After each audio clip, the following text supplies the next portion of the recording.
On this episode of Travel Dare's Season Us, I'm digging below the surface to learn more about the country's tallest and deepest underground waterfall.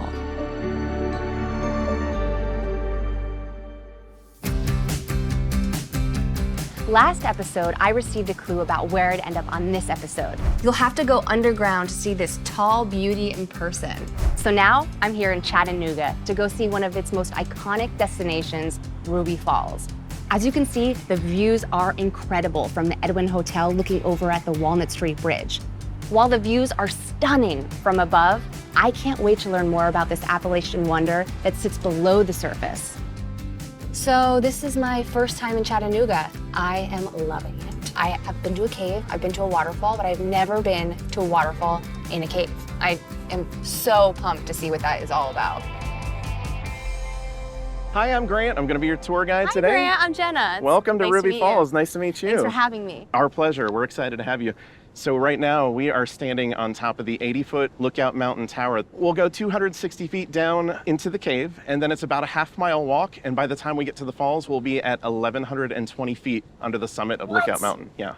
That's Isn't that amazing. crazy? Ruby Falls is the tallest and deepest underground waterfall that's open to the public in the United States. And we were discovered by accident by our founder, Leo Lambert, in 1928. He was actually digging into the mountain to find another cave that he knew about below Ruby Falls, and they accidentally ran into the vein through the mountain that led them to Ruby Falls, and so it was just kind of a happy accident. Yeah, that's a cool And thing the rest to is stumble history. upon. Yeah, absolutely, absolutely. And then he named it after his high school sweetheart, Ruby, his wife, who that's so sweet. he followed from Indiana here. Yeah. Oh my gosh, I love that. As a matter of fact, when Leo Lambert and his crew first discovered Ruby Falls, they actually had to crawl for 6 hours before they got to a point where they could even stand up in the cave. Oh my gosh. And altogether, it took them about 17 hours to get there and back. So it's much easier for us today. It only takes about an hour and a half. So you ready to do this? I'm so ready. All right, let's go. All right, we are now descending 260 feet deep into the heart of Lookout Mountain. This rock you see in front of you here is limestone. And cool thing about that, the limestone that was excavated out of this elevator shaft is what was used to build the cavern castle that we were just in. Here you go. Oh, these are for us? Yeah, absolutely. Pick one. Okay. Pretty excited about getting to wear this. Today is your lucky day. Whoop. All right, lights on. You ready to go? Yes. All right, let's do it. So this whole cave, at one point, water was flowing through it and is what carved out most of it. Now again, probably about waist down, you can see where they had carved out the path so we can walk upright comfortably, and I'm very grateful that they did.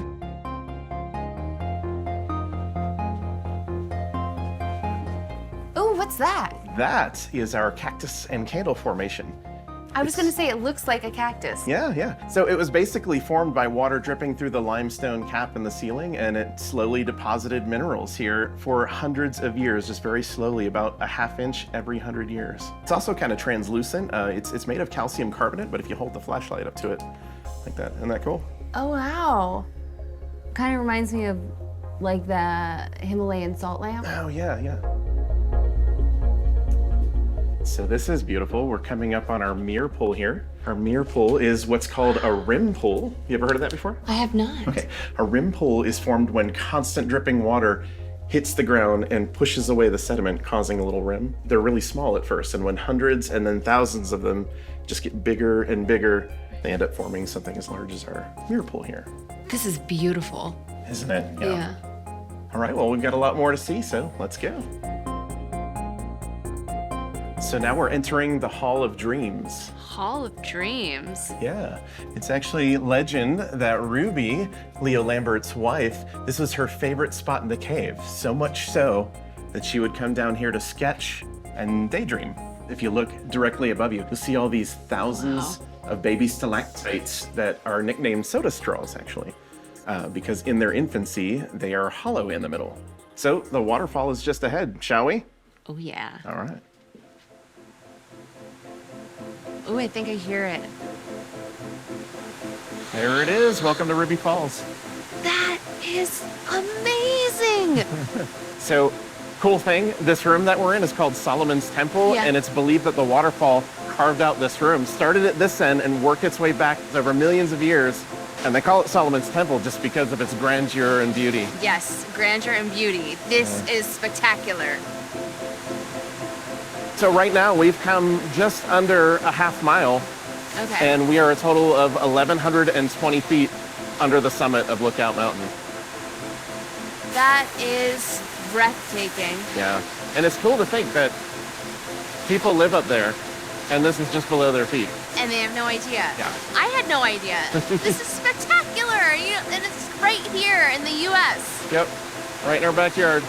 What's your favorite thing about coming down My here? favorite thing is just every time I come down here, I see something new.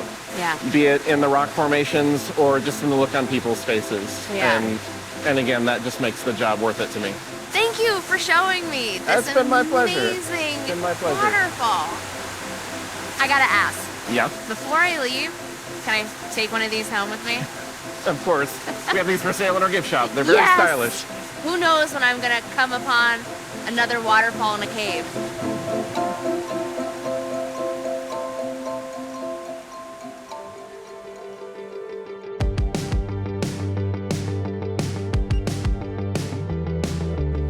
I had such an amazing time at Ruby Falls, and to think how long it took Leo to trek through that cave for the first time and come across that waterfall is such an incredible visual and just gets my imagination ignited. Chattanooga has been incredible, but I'm curious where we're going next. I think I see a clue that might point us in that direction. Time to build music in a city. I know how to make music. I'm not sure what build music means, but I am very curious to find out what it's all about. Tune in next time.